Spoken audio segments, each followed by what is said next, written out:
Welcome to the Mile High Podcast. This is your host, Dr. Daniel Knowles, and I am very grateful to bring a very exciting guest to our show. Before I introduce him, I want to remind people the Mile High Chiropractic Movement Weekend is coming up. It's August 18th to 21st. If you have not registered yet, now I'm www.milehighchiro.org. It's going to be a phenomenal weekend. We look forward to seeing you there. Today's guest is one of my local chiropractic favorites. He's one of Mile High Mavericks, and he is very passionate about the chiropractic, living a chiropractic lifestyle. We just were having conversations about this before getting started. None other than chiropractic Patrick Smith. So glad to have Patrick. Welcome to the podcast. Well, thank you very much, Dr. Daniel. If you don't say chiropractic enough, you'll never be able to say chiropractic again. There you go. I'm going to start working on that. And if you say it 3 times fast, chiropractic, you're going to start, what happens? I think I get new clients. I'm not sure. Is that happens, or does BJ Palmer appear? He's hanging on the wall. So there you go. Well, chiropractic. Look, there I go. Chiropractic. Patrick Smith is a big Mile High fan. He's a very passionate chiropractor. He's very excited about the principle, and we're going to deep into some very vital information about real world practice. Because talk about the principle all you want, and then how do you put the principle into is very vital for people, new grad students, doctors that have practiced a different, and they want to change their practice. And this is one of the things we want, Mile High to help people with. So first of all, Patrick Smith, how did you get chiropractic? Let's start that. I found my way. I was in my early 20s and had played ice hockey and football for 17 years, so I had your standard injuries. I then, after undergrad, I started a career in, and you're not moving big bodies around in golf, but you're doing a lot of repetitive. Right. And I threw my back out, I guess is what this full-on tortipelvis, and I just thought life was over. Yeah. And I became close friends with at the club, Dr. Bill Judge, that was a chiropractor, and started seeing him at the time for just relief of pain. But then I continued seeing him just on a regular, consistent basis. He's one of the old guys that actually practices tick still. And actually he's retired. When I was going to him, it was all chiropractic all the time. Became really good friends, and he encouraged me to go back to school for chiropractic, so I did. I went and worked for him actually for about 3 years. Oh, wow. Yeah. Excellent. It was a pretty good start. They're a huge family of chiropractors. A couple friends of mine, James and Kaylee Judge, are practicing in St. Charles, Illinois, and they're great and sound and good with the principle. They're a huge family of chiropractors, 40 plus. Great. Wow. That's it. So then, where'd you go to chiropractic school, and where'd you go when you got out? I went to Palmer in Davenport, and that was where Dr. Bill had gone. It was close to where I was living in Central Illinois. Mm-hmm. And immediately after graduating, I went to work for him for about 3 years. And then I went into private practice myself for 5 or 6 years in Illinois, to Denver. Excellent. And you've been in Denver for how long? Coming up on 4 years. Okay, Yeah. Excellent. Now, I know I had a intern from Sherman College with us for 3 months, and one of the things I had her do, I guess it's really an externship from Sherman, I wanted her to see lots of different practices. She was spending a lot of time in mine, but I wanted her to go each week to a different practice, and she went to yours. And your practice was very unique to her experience compared to other people. So let's first talk a little bit about your old practice and what your practice was like before you moved to Denver, to give a contrast. Sure. My practice in Illinois was very therapeutic, pain-based, insurance-based. I hurt, let's go see the chiropractor. I had a high charge in my office because, the insurance for the taking, and Illinois had very good insurance. Quite there, but as I progressed through private practice, somewhere around that 4th year, I hated being there's no good way to say this, but a horde of the companies, and waiting on letting them dictate care. It was like I was more of a chiropractor going in. Yeah. And you've heard a lot of people say that, but, Yeah, and I think it's getting more, PT based, I think, and especially of chiropractic. I think with the exception of Sherman, which I guess is a bad job with it. I'm kind of going by the that brings practice, and so my practice is a little, and as in Illinois, I had a long time to figure out what it was going to be. That allowed my clients, patients, practice members, whatever, to get the same level of care that I saw for myself. Just regular, consistent, lifetime care. You never hear anything out of my mouth in that. Right.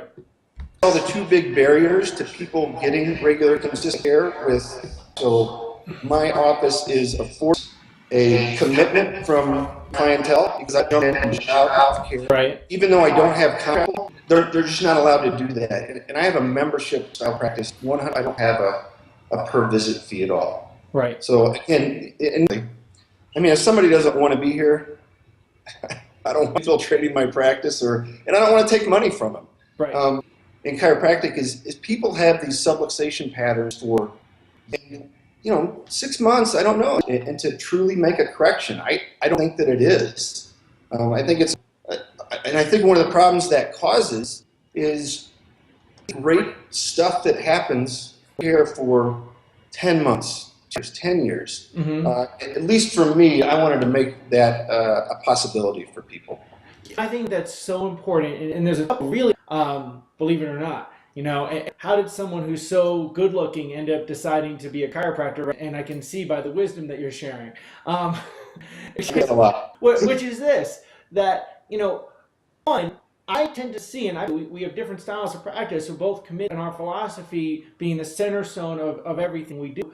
Because I take x-rays and I do spinal scans, some of the best third, fourth, fifth year in care, they're still I always think about that, like when people say in the chiropractic maximal medical improvement is going to be 12 visits or something, it's like that is so in any way, shape, or form. People's lives are still changing. What happens is once a person's body starts improving in their subluxations, that's when the healing can, because now it can change all the stuff been messed up for years of being, and it needs time to do that. And I won't remember it, and I'm going to do a disservice to this gentleman, but Arno talked about how we have the layers and layers and layers and layers of cells that we don't recognize that are and that's just time and repetition. So, visits for somebody that, to me, that's not chiropractic. You know what else works? Opiates, too. So, but I think the goal is to help or be they can be. And the very foundation of that is And I think that whole, 12 visits things, just there's no science. Yeah, science. I got in trouble for that, didn't I? Yeah. More evidence for people's lives changing over time, I feel. Now, how you practice, and you said something, which is that, people have the blockages around themselves, and making care available to people is for their life and not letting them just go, which is taking a stance. Have trouble with actually taking a stance for their values? I don't know if it's necessarily personal or realities in life. We have to pay the light bill and put food on the table. I'm a little bit scared with that. I think the years ago when chiropractic got in that, started that ball. I'm guilty. I'm guilty of it in Illinois. I would collect a lot of it. But it's somewhere there was a disconnect with what I really truly believe that I had to separate. I'm fortunate to have saved money and do some principles here and not worry about growth. I've done literally zero marketing in my practice. Pizza night, one night I called Slice of Life. Pretty solid. It isn't me. I'm not that guy that So everything that I've done is my clients are happy. And look, I think I don't want to wake up and be 60-years-old and have the health of my practice depending on how many new patients that I get that month. Right. I want to actually build a practice where people stick around. I opened this in October 12. I still have 7 of my first 10 clients. Mm-hmm. people are staying around. And absolutely, I think the ability of that, the convenience of it, play a role. But I also think that, and I'm not bragging, but doing the right things for the right people. And I think it takes a while to find the right people. I think one of the people, look, if you're in practice 5 years, 7 years, 10 years, and you're not still growing, wrong there. I mean, I've been here 43 months. I've had growth in 40 of them. Right. 2 of them I stay saying. I have a majority of new clients, people that start in my office, are still with me under care in a really super small, 2 or 3% that have quit because I feel better or for just reason. Right. I did have a girl quit because she decided between me and tanning. I get it, We can't all be this naturally beautiful, so I understand. Right. I totally get it, especially when we're at higher altitudes. So, now an important area also is what was the difference for you personally, emotionally, experience of your life in your former practice to your new practice? It just wasn't who I was. It was totally dependent on. People were pissed off when they showed up because they were in pain, right? Right. And then it got better. I utilized all their insurance, and they left. I never got the set of the relationships that I have with clients now. And I think your practice is dependent on building a good, solid foundation and a good, solid relationship with people. So I was, I'm practicing chiropractic now.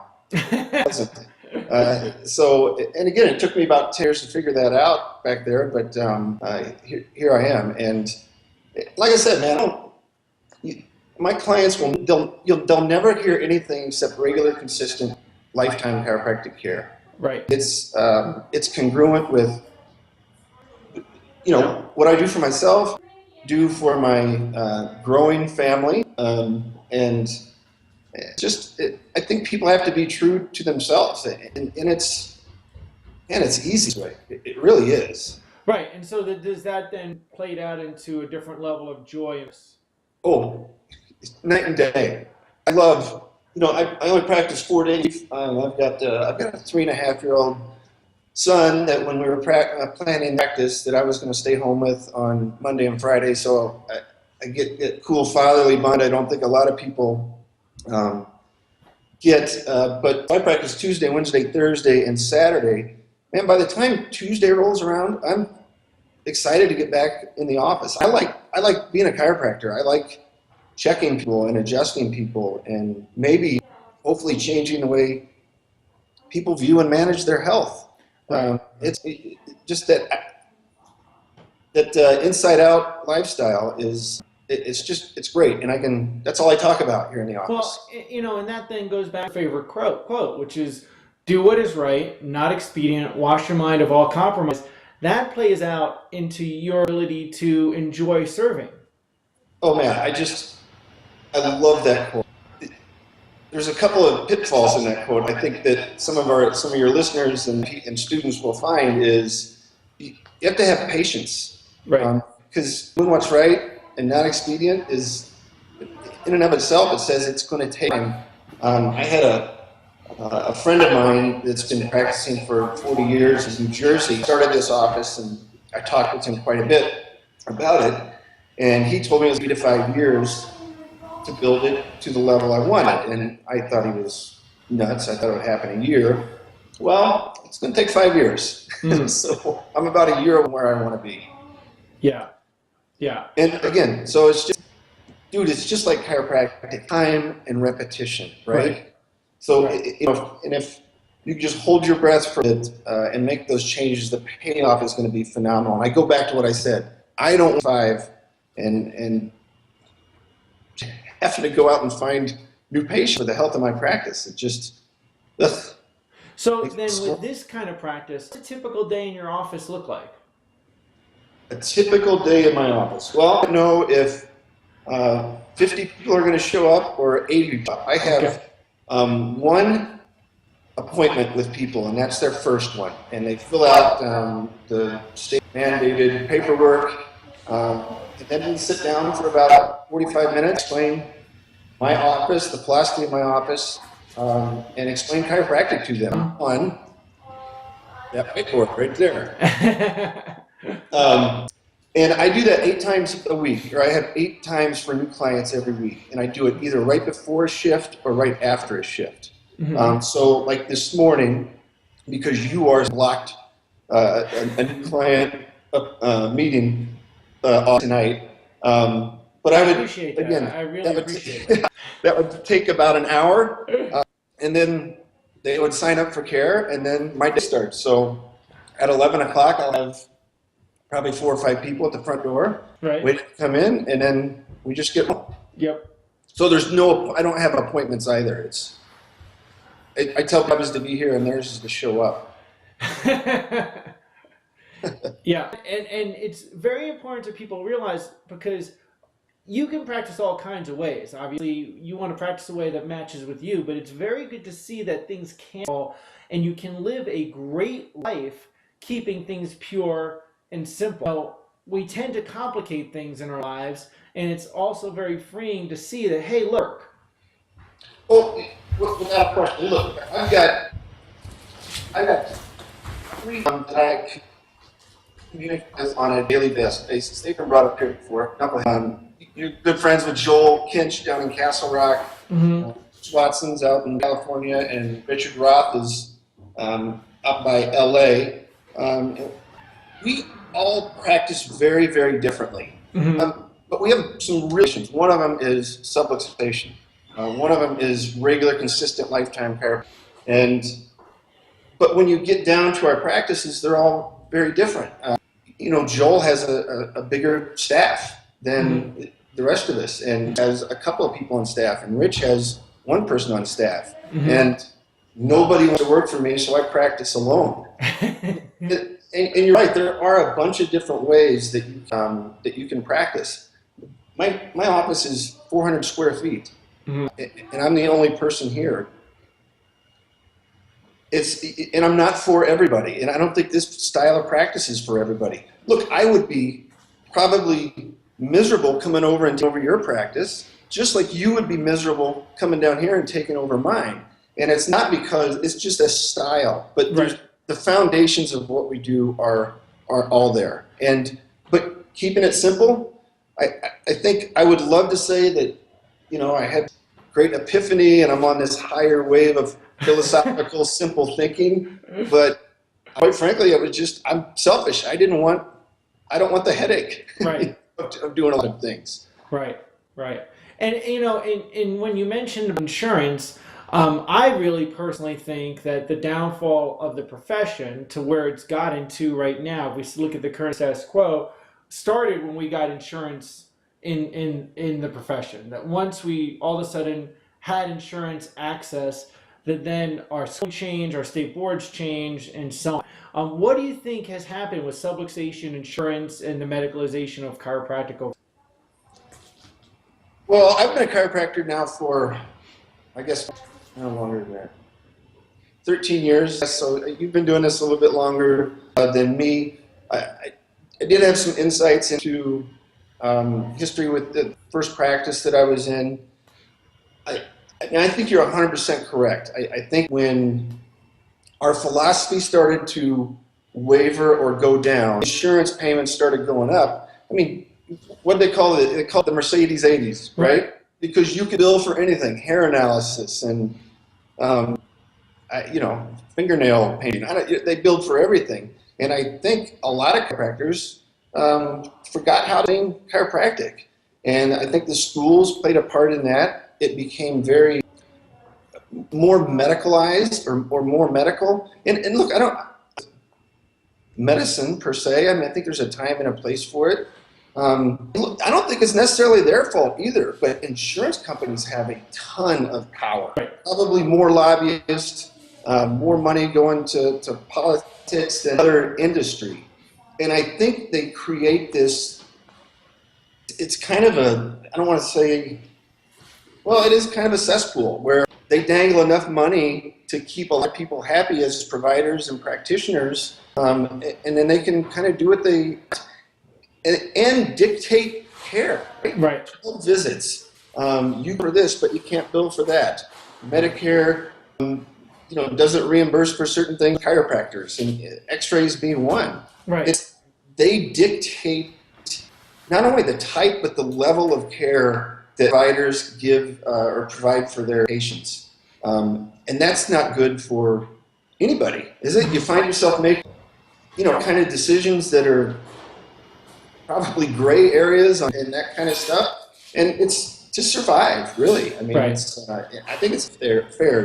I hope it's changing. I think the Mile High movement in the core of chiropractors that are out there and that I talk to on a regular basis, and even, I mentioned my 3 boys earlier, but I got a couple good buddies in Atlanta, Georgia, Daniel too, and Tim Langley. And that whole DE movement, there's a lot of solid chiropractors out there. Mm-hmm. And I do see it changing. I was in a really different 4 or 5 years ago.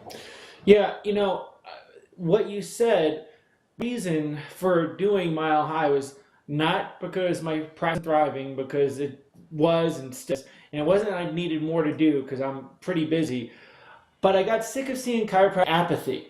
You get to a point where you're like, look what's going on in your own backyard, and okay, if I could put effort to see another 100 people a week, which is great, and they need care, am I making enough difference? Am I leaving chiropractic better than where I found it? Am I really going to shift it if that's all I focus and I just keep my focus on the 4 walls of my office? And believe me, that's important. My practice and my income. I don't, make a lot from anything else outside of chiropractic. But anyway, we give money from Mile High this year to the IFCO. So however, when I saw how much apathy there was, that I felt further was leading us down to allopathy as a profession. And I personally feel that insurance is dwindling so much. There's so little insurance now compared to a decade ago in Colorado. And sadly enough, when PIP changed in Colorado a long time ago, what was I going to say? 500 chiropractic offices closed because they were dependent on insurance at the time. I'm seeing personally that as insurance is dwindling, and some of them you mentioned, which are very important people, I know of them, including people in DE and other movements, that they're starting to thrive. Not that they didn't thrive, but they're helping people have this resurgence, or I would like to say a renaissance towards the principle. See people getting out of school and saying, well, I have to practice real chiropractic. How do I do that? Where do I get to learn about that? Because I didn't clearly learn it at school, So I feel like we have a renaissance of chiropractic values happening in the profession. It's a spark, but I feel growing fast. Yeah, and it has to start somewhere, right? Right. What's the, if not me, then who? And I don't, and ask me to do the podcast, I'm always flattered, first of all, because I'm just say that it's going to make a difference. But I'm also, you could probably sense that I was a little bit hesitant. But it's nice to be a part of that. And I work with some students, and I open the doors of my office to people that are externs or chiropractors that want to see it.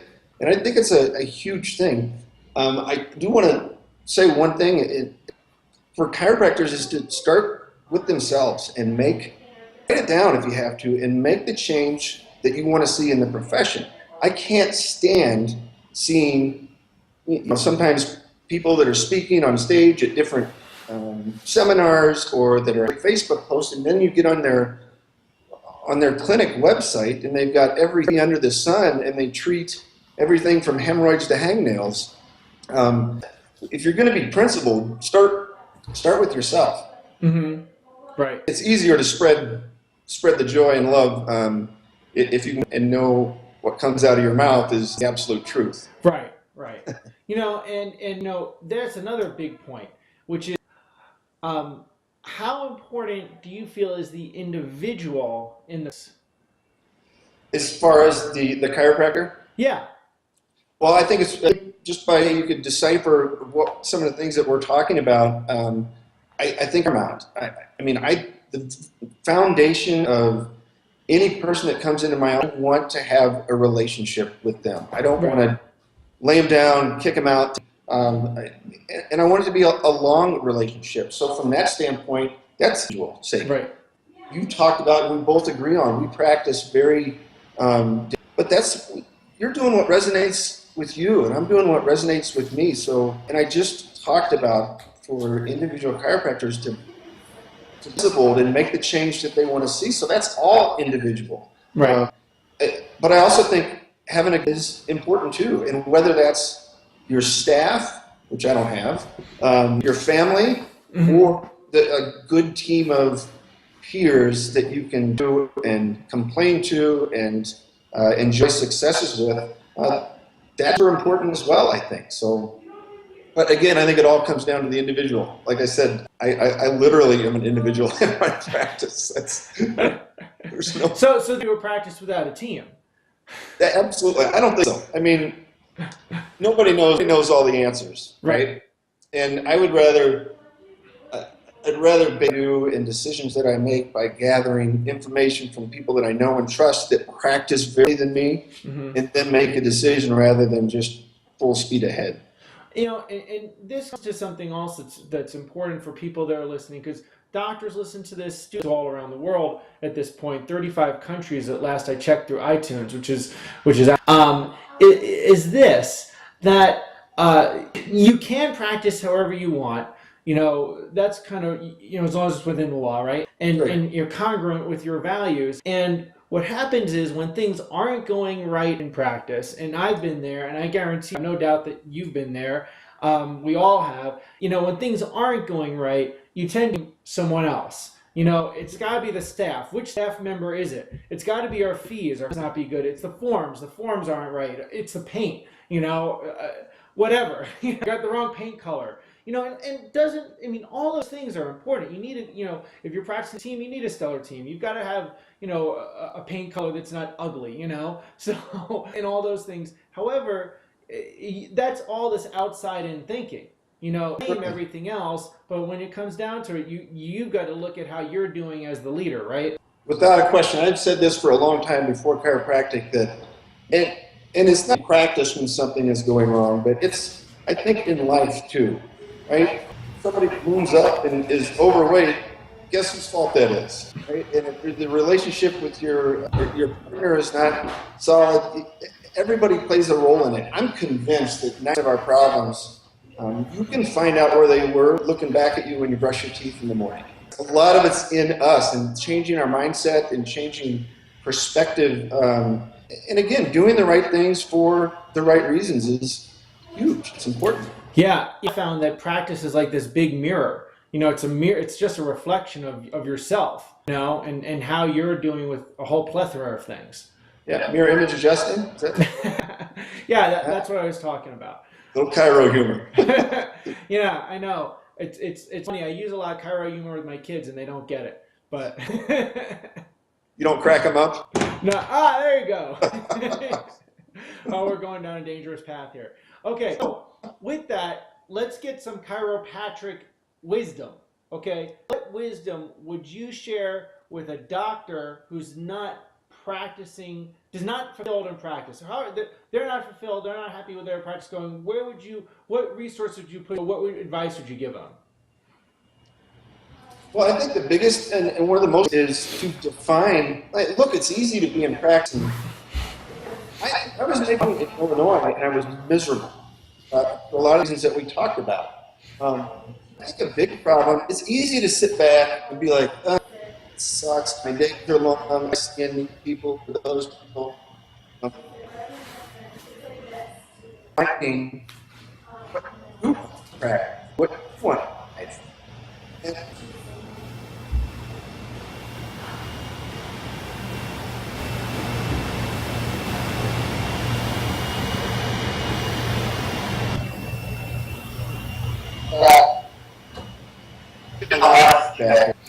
No, you're back on. We lost it. Okay. Can I hear you again? Okay. So let's just do that one question again, because then they'll be able to edit it out. So Sure thing. What is some wisdom, for someone who's in practice and they may be either struggling or they're thriving, but they're not fulfilled, they're not happy, they want to practice a different way. What direction, what advice would you give them, and what direction would you point them? One of the things that happens is look, it's easy to sit back in practice or miserable in life and wonder why. And you talked about it here is a lot of people don't what it is they want, and then start making their 100% based on that. If I wanted to drive to, I wouldn't head east, right? I go, I want to drive to Boulder, and then I drive a straight line toward your decisions for what it is that you want. I think that's the biggest point is figure out what it is. And I don't think a lot of people put time effort into thinking about that. Oh, I would agree. Because if you don't know what you're going, it doesn't matter what road you take, right? No, just like. And then surrounding yourself, I think, and that can be friends, that can be a spouse or a partner. That's a huge part of the questions. I'm 48 years old. I've been in practice for 13 years anyway, and I'm still learning. Right. I've made mistakes, and I own those too. It's right. And I think you should. Yeah. Well, and now let's flip that over. They want to get closer to the principal. They want to look into how to practice. What would you resources or just suggestions? I think DE is a good movement. I think a lot of it is, a lot of my friends are there, and people that I respect, including yourself, kind of. That's a huge movement, and there's good, solid people. Not only talk the principle and practice the principle, but live the principle too. Mm-hmm. And call doctors out of the blue. If they see my practice, call me and be open to it and ask a lot. I read a lot when I can anymore, but I by Strauss. I think that's a great resource, and if as heady as the green books are, which right. I have to really concentrate to read the green book. Right. I think those are great resources too, and surround yourself with like-minded, and surround yourself with mentors if you can that are like-minded as well. And put thought and effort into how you think you want to practice while you're in school. You got to put a little time into thinking about your future rather than graduating with a degree and going, "Well, I'm going to be balling now." Better have a plan. And I'll tell you, I grew up in chiropractic. Not listening to Strauss's books. Like every time one came out, it was when he was just publishing them. When I was in school, every time one came out, right. it was the essence of like, this is how you practice. Do you have one that's a favorite that you'd recommend? It's still my favorite. Yeah. Yep. There's answers in there, and mine is. There's. Highlighted and there's stuff written in it, so yeah. It's that book in and of itself changed my mindset from where I am today. Excellent. And I should get a little kickback from Joe if sales go up right away. I'll ask him that okay. And I'll tell you something. I want to thank you for who you are and who you're being, and here's why. When I was just at Life, I spoke at Life. And I got to go have with David Koch, who is my philosophy instructor, and he's a philosophy instructor at Life now. He reprinted or retooled the 33 principles into a modern day language. He gave me an autographed copy, hardcover autographed copy when I was awesome, and walking. But he put a quote in it, which was his own quote. Okay, but he put a quote and he said, chiropractic, because I don't have the book in front of me, but he said, chiropractic philosophy only is in the practices which espouse it.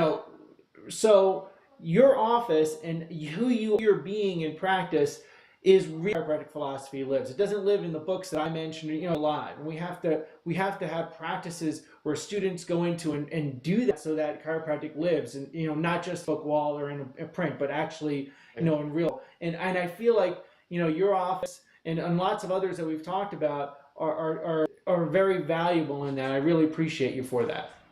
Yeah, and I just practice the size of it, the style of it, the decor of it. Say in here, it is 100% me. It's a lot easier to sit up and just.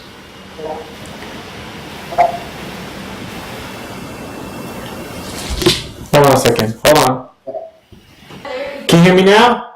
Yeah. Okay, you got a little bit of feedback. We'll hear it out because we'll edit it out. It won't be a problem. It's not. We do this all the time. So start a lot easier because that was great. Yeah. So to me, like your practice and what you say in your presentation of you, it's easy to stand up and tell the truth about practice, about chiropractic, to somebody than to stand in front of a sales pitch for visits. And it's not, all I do is chiropractic and tell the truth. Right. And I don't. And if somebody decides not, I'll go to the next person. Right. It's I don't take it personally. I don't take it personally when somebody leaves my practice. Right. I don't try to talk them back into it. I'm like, yeah, okay. Then they usually come back and they try to explain why they're leaving. I always ask them, are you trying to talk me? It's a good idea, or yourself? Right. And have you found that there's a lack of subluxated people? Just not a lot of those. I don't know if this is the right answer.